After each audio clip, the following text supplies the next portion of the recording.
तो हेलो बच्चों, आज हम लोग पढ़ने वाले हैं क्लास 9th मैथ प्रश्नावली 1.1। ठीक है। तो इस वीडियो में हम लोग क्या करेंगे कि जो प्रश्नावली 1.1 है उसको पूरा एकदम बढ़िया सा अच्छे से डिटेल में हल करेंगे। ठीक है। तो चलिए स्टार्ट करते हैं। देखिए, पहला क्वेश्चन क्या बोला है। बोला है कि क्या शून्य एक परिमेय संख्या है। क्या इसे आप p बटे क्यू के रूप में लिख सकते हैं, जहां p और q पूर्णांक है और q is not equal to 0 हो। मतलब इसमें हमको क्या बताना है कि जो शून्य है वो एक परिमेय संख्या है कि नहीं है, खाली इतना ही बताना है। तो चलिए भाई पहले क्वेश्चन को लगाते हैं ना। तो सबसे पहले हमको क्या बताना है कि 0 एक परिमेय संख्या है कि नहीं। तो उसके लिए हमको क्या करना पड़ेगा कि पता करना पड़ेगा कि परिमेय संख्या पहले होती क्या है। ठीक है। तो क्वेश्चन नंबर 1 यहाँ पर है, उसको रहने दीजिए। सबसे पहले समझते हैं कि ये परिमेय संख्या क्या होती है मेरे भाई, तब पता चलेगा ना कि 0 परिमेय संख्या है कि नहीं है। तो हेडिंग डालिए परिमेय संख्या। ठीक है।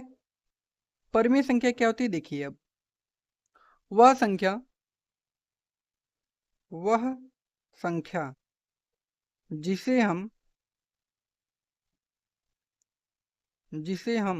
लिख लीजिएगा इसको अच्छे से ना, जिसे हम p बटे क्यू के रूप में। अब p बटे क्यू का रूप का मतलब क्या हो गया, इसको भी समझे। p बटे क्यू के रूप में, p बटे क्यू का मतलब होता है कि कोई भी संख्या अगर आप बटे में लिखते हो, बटे में जैसे 2/3, 4/5, वही, तो उसको कहते हैं p बटे क्यू।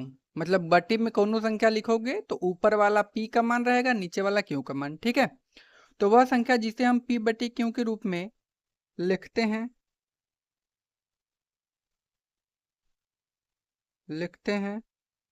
तथा Q is not equal to 0 हो। इसका मतलब क्या है, इसका मतलब ये है कि नीचे वाला वैल्यू 0 नहीं होना चाहिए। अभी समझाऊंगा एग्जाम्पल में तो अच्छे समझ में आ जाएगा। ठीक है। Q is not equal to 0 हो, उसे हम उसे हम उसे हम परिमेय संख्या कहते हैं। उसे हम परिमेय संख्या कहते हैं मेरे भाई। ठीक है। कोई डाउट यहाँ तक नहीं। अब देखिए, हमने परिमेय संख्या में क्या सीखा। हमने ये सीखा कि भाई अगर कोई भी संख्या बटे में हो, p बटे क्यू का मतलब बटे में कोनो भी संख्या लिख दोगे तो परिमेय संख्या होगा। लेकिन q is not equal to 0 का मतलब होता है उसके नीचे 0 नहीं लिख सकते, ऊपर लिख सकते हैं। जैसे एग्जाम्पल लूंगा मैं 2/3, तो ये ऊपर वाला ना p का मान है और नीचे वाला q का मान है। ठीक है। 4/7, तो ऊपर वाला p का मान, नीचे वाला q का मान। तो ये बोला है ना, नीचे भाई आप 0 मत लिखिएगा, ऊपर लिख सकते हैं। इसका मतलब अगर मैं ऐसे लिखूं 0, 1, 2, 3, 4, 5 और ये जाता रहेगा 6, 7, 8 ऐसे जाता रहेगा। तो मुझे आप ये बताइए कि 0, 1, 2, 3, 4 ये सब क्या परिमेय संख्या है। तो आपका जवाब होगा हाँ सर, ये भी परिमेय संख्या है। कैसे? क्योंकि इन सभी के नीचे हम एक अपने से मान सकते हैं। तो जब इन सभी के नीचे एक मानेंगे तो ये भी हमारा क्या हो जाएगा, परिमेय संख्या। इसके कहने का मतलब ये है कि 0 भी एक हमारी परिमेय संख्या है, 1 भी हमारा एक परिमेय संख्या है, 2 भी परिमेय संख्या है। तो हमारे कहने का मतलब ये है कि 0 परिमेय संख्या है। बस यही हमको जानना था। तो बस पहला जो क्वेश्चन आपका था उसका आंसर आप लिख दीजिए। आप क्या लिखोगे कि हाँ, लिखोगे हाँ, शून्य, शून्य बोला था ना, हाँ शून्य एक परिमेय संख्या है। शून्य एक परिमेय संख्या है। इसे हम p बटे क्यू के रूप में लिख सकते हैं।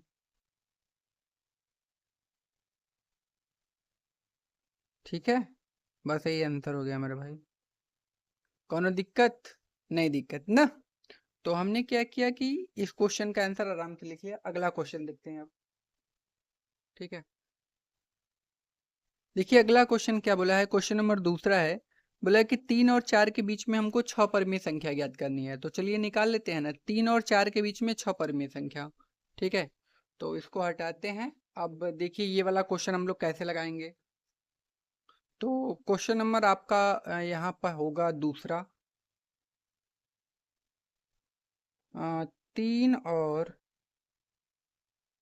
4 के बीच 6 परिमेय संख्या है ना जी। ठीक है, निकालिए। तो सबसे पहले हम क्या करेंगे, 3 और 4 के बीच में अगर हमको 6 परिमेय संख्या निकालना है तो जितना भी परिमेय संख्या आपसे बोलेगा निकालने के लिए उसमें आप एक बढ़ा दोगे। जैसे हमको इसमें 6 परिमेय संख्या बोला है निकालने के लिए, तो हम 6 में एक बढ़ा देंगे, कितना आ जाएगा 7। तो 7 का इसमें गुणा कर देंगे, ऊपर भी और नीचे भी। ठीक है, क्यों? क्योंकि हर बराबर करना है हमको। 4 में भी 7 का ऊपर गुणा, 7 का नीचे गुणा। पता चला ना ये 7 कहाँ से आया? जितना आपको परिमेय संख्या निकालना होगा उसमें एक बढ़ा देंगे। ठीक है, फिर उसी का ऊपर नीचे गुणा करेंगे। तो 6 ठे बोला था, एक बढ़ा दिया 7, 7 का ऊपर नीचे गुणा कर दिया। 7 का 3 में करोगे मेरे भाई 21/7 आएगा। ठीक है, और 7 में 4 का करोगे तो मेरे भाई 28/7। ठीक है, अब इसके बीच का जितना भी संख्या होता है वो लिख दो। अब नीचे वाला तो बराबर है, 21 यहाँ पर है, 21 के बाद आएगा 22/7, उसके बाद आएगा 23/7, उसके बाद आएगा 24/7, उसके बाद आएगा 25/7, उसके बाद आएगा 26/7, उसके बाद आएगा 27/7, उसके बाद ये 28 अब्बा है।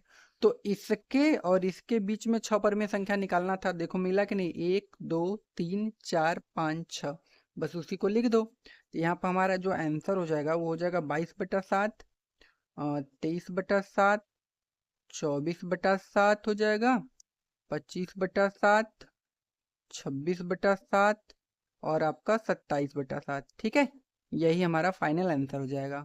ठीक है, तो कोनो दिक्कत नहीं इस क्वेश्चन में, एकदम बढ़िया से मैंने आपको समझा दिया। ठीक है, चलते हैं अपने अगले क्वेश्चन की तरफ। देखिए अगला क्वेश्चन क्या बोला है हमसे, बोला है कि सेम उसी प्रकार का क्वेश्चन है। बोला है कि 3/5 और 4/5 के बीच 5 परिमेय संख्या ज्ञात कीजिए। तो इसके बीच में हमको 5 परिमेय संख्या निकालनी है, 3/5 और 4/5 के बीच। चलिए लगाते हैं। ठीक है, तो भाई अगर वीडियो आपको अच्छा लग रहा हो तो प्लीज़ हमारे चैनल को सब्सक्राइब कर लीजिए यार। ठीक है, वैसे मैंने पूरा पढ़ा दिया है तो कोनो दिक्कत तो होना नहीं चाहिए। Question number 3।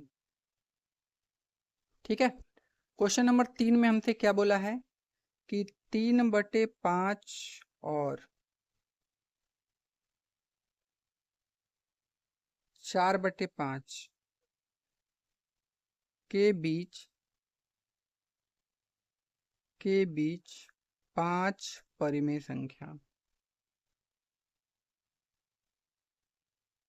5 परिमेय संख्या।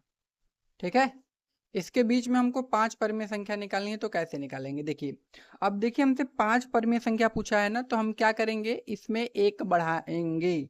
तो 5 में एक बढ़ाएंगे तो कितना होगा 6, तो 6 का ऊपर नीचे गुणा। सेम उसी प्रकार का क्वेश्चन है, 6 का ऊपर नीचे गुणा, इसमें भी 6 का ऊपर नीचे गुणा। ये 6 कैसा है पता है कि नहीं, बताइए आप लोग।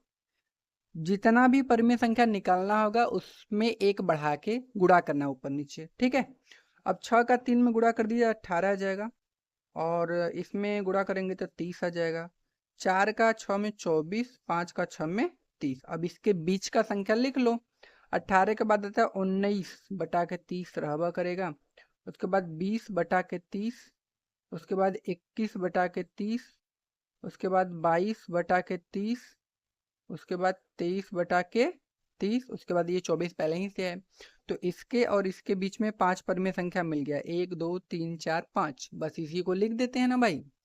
तो यहाँ से 19 हो जाएगा 30, उसके बाद 20/30, उसके बाद 21/30, उसके बाद 22/30, उसके बाद 23 ये वाला 30 आंसर।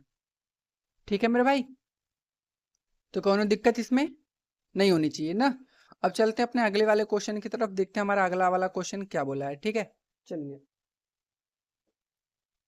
देखिए अगला क्वेश्चन बोला है, क्वेश्चन नंबर 4 है आपका।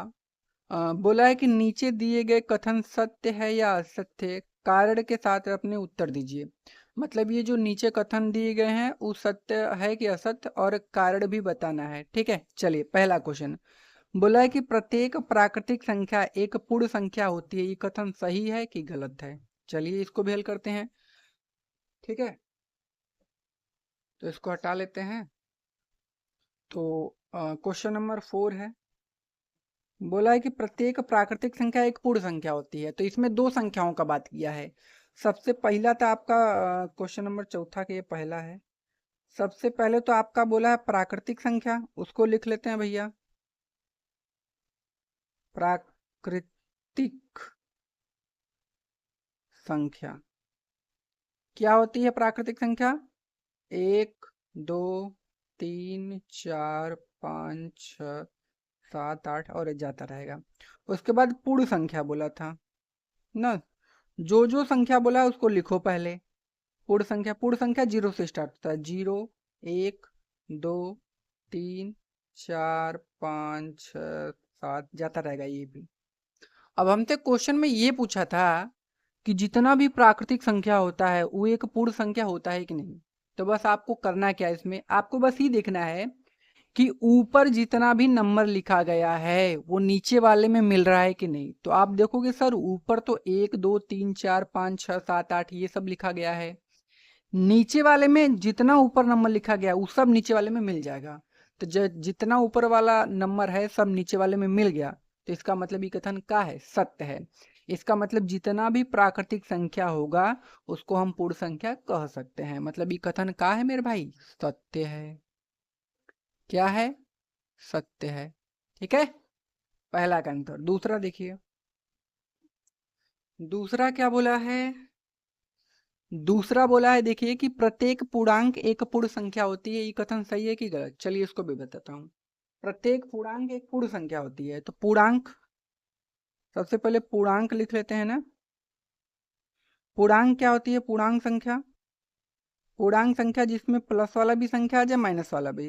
-3 ले लो, -2 -1 0 1 2 3, प्लस वाला भी संख्या आ जाए जिसमें माइनस वाला भी। ठीक है, उसके बाद पूर्ण संख्या,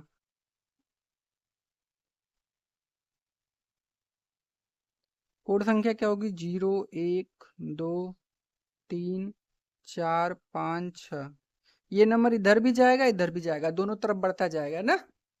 ठीक है, तो मुझे एक बात बताओ, जितना ऊपर नंबर सब लिखा गया है वो सब नीचे वाले में मिल रहा है कि नंबर की नहीं? तो आप कहोगे सर जितना ऊपर नंबर है वो सब नीचे वाले में नहीं मिलेगा, ये वाला तो मिल जाएगा 0 1 2 3 4 5 6 7, लेकिन ये जो माइनस वाला नंबर है वो पूर्ण संख्या में नहीं आता है। इसीलिए यह कथन हमारा क्या हो जाएगा? असत्य। क्या हो जाएगा? असत्य। इसका कारण क्या है? कारण ये है मेरे भाई, पूर्ण संख्या में माइनस वाला संख्या नहीं आता है, लेकिन पूर्णांक में माइनस वाला संख्या आता है और प्लस वाला भी आता है, इसमें केवल प्लस वाला आता है इसलिए। ठीक है, तो ये कथन हमारा असत्य हो जाएगा क्योंकि ऊपर का पूरा पूरा नंबर नीचे वाले में नहीं मिला है। लास्ट वाला देखिए, प्रत्येक परिमेय संख्या एक पूर्ण संख्या होती है। अब जितना भी परिमेय संख्या होती है वो एक पूर्ण संख्या होती है। ये कथन सही है कि गलत ही बताना है। चलिए बताते हैं। क्वेश्चन नंबर 3, जितना भी परिमेय संख्या, तो सबसे पहले लिख लेते हैं परिमेय संख्या।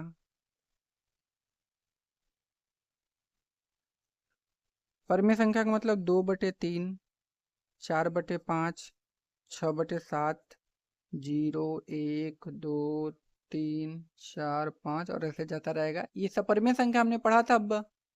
अब उसके बाद पूर्ण संख्या,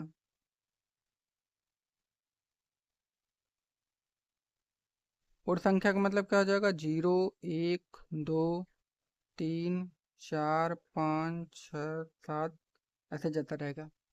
अब हमको ये बताना है कि ये कथन सत्य है कि असत्य है। तो मेरे भाई एक बात ध्यान दो, परिमेय संख्या में ये बटे वाला जो संख्या आएगा ना वो पूर्ण संख्या में आपका नहीं आएगा। इसका मतलब क्या हुआ कि जितना भी ऊपर नंबर लिखा गया है वो पूरा पूरा नंबर नीचे वाले में नहीं मिलेगा आपको। इसीलिए यह जो हमारा कथन है वो क्या हो जाएगा मेरे भाई? असत्य हो जाएगा। असत्य क्यों होगा? क्योंकि भाई परिमेय संख्या में बटे वाला संख्या आता है, लेकिन पूर्ण संख्या में बटे वाला संख्या आपका नहीं आएगा। इसलिए यह कथन हमारा क्या हो जाएगा? असत्य हो जाएगा। ठीक है, तो प्रश्नावली 1.1 को मैंने एकदम पूरा बढ़िया सा हल करा दिया है। तो अगर भाई वीडियो आपको पसंद आए तो उसको लाइक और चैनल को हमारे सब्सक्राइब कीजिएगा। ठीक है, मिलते हैं अगली वीडियो में, तब तक के लिए धन्यवाद।